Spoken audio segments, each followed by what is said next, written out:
but then there was like Valheim, and there was this really cool one for Xbox called Grounded, and then I guess kind of technically No Man's Sky is a survival game, and there was the overhyped but undersold Dune. I think it was June.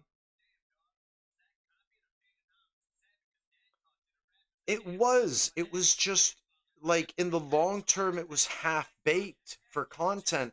Because I know Tice really wanted to play it. It was one of his most anticipated games ever. And I've known the guy since, like I said, since he was a young teenager, right?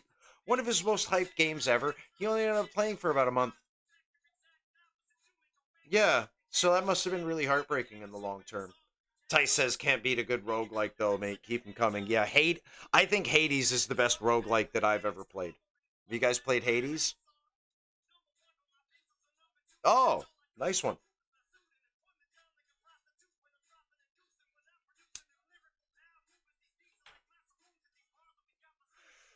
Yeah, that game was super popular about what? Just like 8 months ago, wasn't it?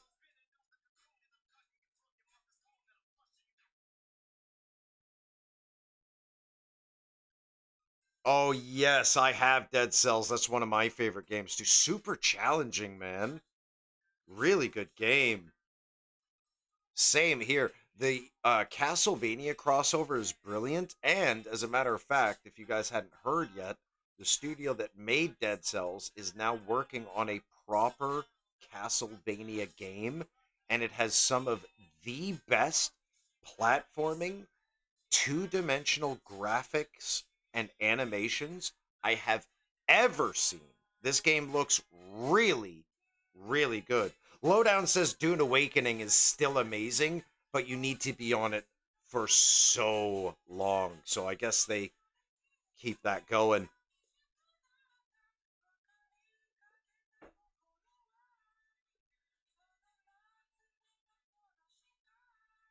Neither am I. Yeah, seriously. I don't think anybody will be able to do it better than Rust did it. And I mean, there are still like big um, YouTube viewing communities for longtime Rust players who do all sorts of shit. Like, I hid in a bridge for 24 hours so that I could fuck over this team that had been pestering me and shit like that, you know? Yeah, Ty said he played the shit out of Megabonk, and I remember watching him play it. It was the first, like, third person 3D survivors game that they made really well, at least. Yeah,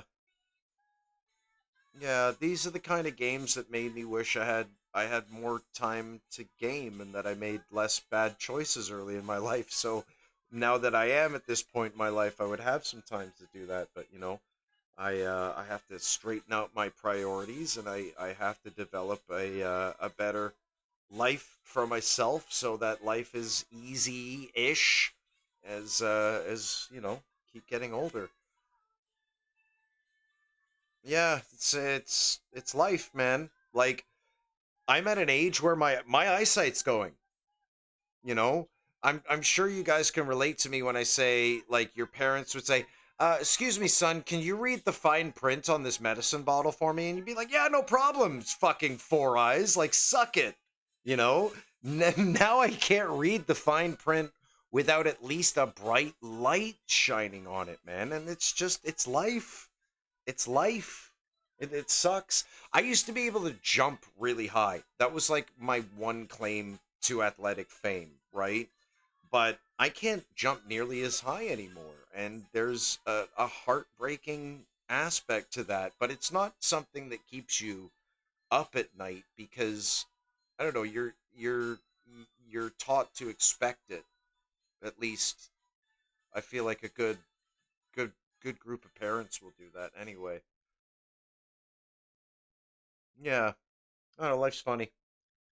But I was saying this to uh my counselor the other day. Like I'm happy to be in my 40s. I love being in my 40s. I love who I am, whereas I didn't really appreciate myself in the same way when I was in my 20s and 30s. you know? And I wonder if that's just something that comes with life and life experience as well. Because there are some major advantages to being in your 40s. You just have this lived experience, this wisdom that can allow you to compartmentalize things. Like, I don't know if you've played with The Quake is Here enough, right? But is Here is still very like reactionary to uh like things that people say to him. I mean, I do it too, but it's kind of in a different context. Like I'm not afraid to do something cringy, and if I do something cringy, yeah, I don't have this big emotional like high school fallout because people saw me with an ugly zit on my face or something like that. Whereas before I used to be incredibly self-conscious about everything, everything. And now while I still am, coping with it is much, much easier.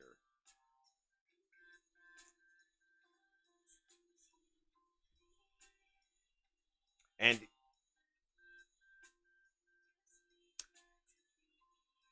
yeah, yeah, live the cringe. I think that's actually kind of a little bit of a movement that's going around on these YouTube videos where someone in their mid late 20s or early mid 30s will simply just monologue over old Call of Duty footage. I've seen a few of these videos, and it seems to be one of the MOs of these this videos, just like these people realizing like when I learned to stop giving a shit what people thought about me, it really allowed me to grow and see things differently as a person. And I think that shit only comes with age, you know, because you can even see some of these super duper, like, you can only dream to be as successful real life streamers seem to have it all because they have fame and money and attention and renown, but they're still so caught up in themselves. Look at what's happened to the Hawk Tua girl since she was the Hawk Tua girl. Apparently, she does OnlyFans now. No, they like one they make one wrong move and they kind of let it destroy themselves. And I hope, like, I've made mistakes on stream in my early streaming career. I was with one of my first loyal followers, a guy named Kurabeka, and we were just chatting it up, kind of text to voice. And I used the slur for trans people, hard Y on the end, right? And he pointed it out to me. And I was like, did I? And he's like, yeah, you did. And I was like, oh, sorry about that. I hope you won't report me. And he's like, nah, it's all good. Just, kind of watch yourself. And I was like, okay, cool. And Kura's not trans or anything like that. He's just grown up in an era where he recognizes, um, that how that word makes um, sensitive people feel. And I respect that kind of stuff because classically, even though maybe by today's standards, I'm a centrist who leans a little bit to the right, I admit. I'm much more of a classic British liberal where homosexuality, just fine. People from other countries, that's cool. Um, Precisely that. Precisely that. And that's the key. Living and not interfering with any other person's kind of well-being, past their own proclivities to be offended by certain things. You cannot live. Here's one thing I think I've come to realize, right? You cannot live in a free speech society and have it so nobody gets offended. It's impossible. These two things are incompatible. You can either have precisely that, right? So I think I think as long as we can hold on to the First Amendment and the idea of constitutionally provided free speech, then things will be all right. See what Tice and Andy have been talking about.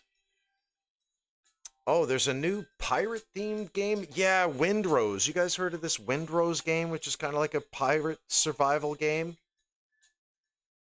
No, eh? Seems to be making the indie rounds lately.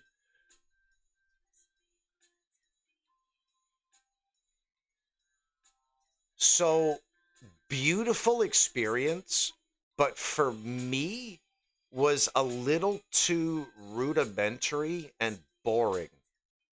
But it it's earned its place where it is now. Yeah, Andy says just don't impose your lifestyle choices onto mine, and that's where I draw the line. And like with with the English crowd right now, there's a lot of that going around, and it's being yeah, there certainly is, and there has been over the past decade. Um,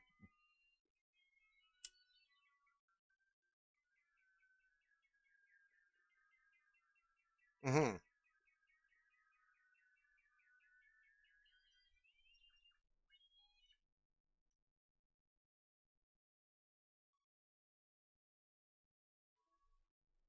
Yeah, precisely my thoughts. Like I'm pretty much that way about religion, I guess. That was the original place that I'd really draw the line. Like, look, mate, it's just it's not for me, at least at this point in my life, but I respect you tremendously. And like I do have a genuine tremendous amount of respect for Catholicism, Christianity and Judaism at least because the like the the America apart from like the religious right,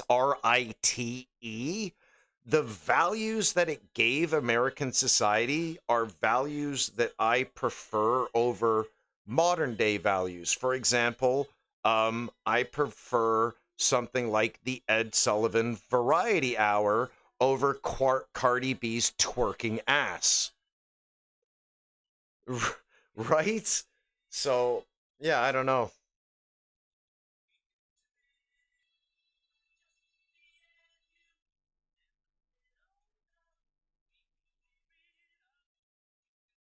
Mhm. Mhm.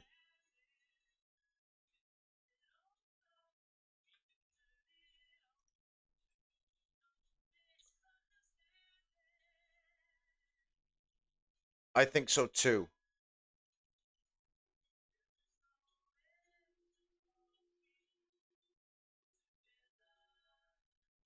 Mhm. Mhm.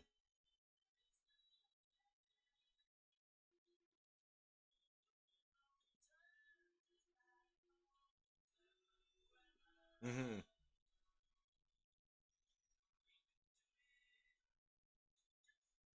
Yeah, they have so many different renditions of the original biblical text, right? The Old Testament. I don't know exactly how many there are, but it does show that there's a little bit of inconsistency, but on the other side it's like you grow a bit, you learn a bit more about the reality of the situation, what it's actually like to live among other humans who might frown upon the stoning to death of somebody for the crime of adultery, and you say, maybe that can be improved. So uh, there's definitely pros and cons to both, I feel.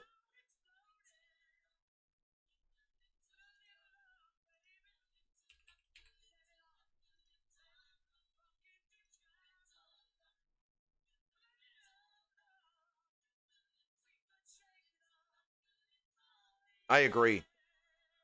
And like another thing I kind of admire about it is how kind of it naturally instills a level of discipline. Like take Boniques for example, right? Oh shit, what just hell just happened? Okay, my chat just disconnected, but we're back. Oh, Tsuno says that game Windrose is well better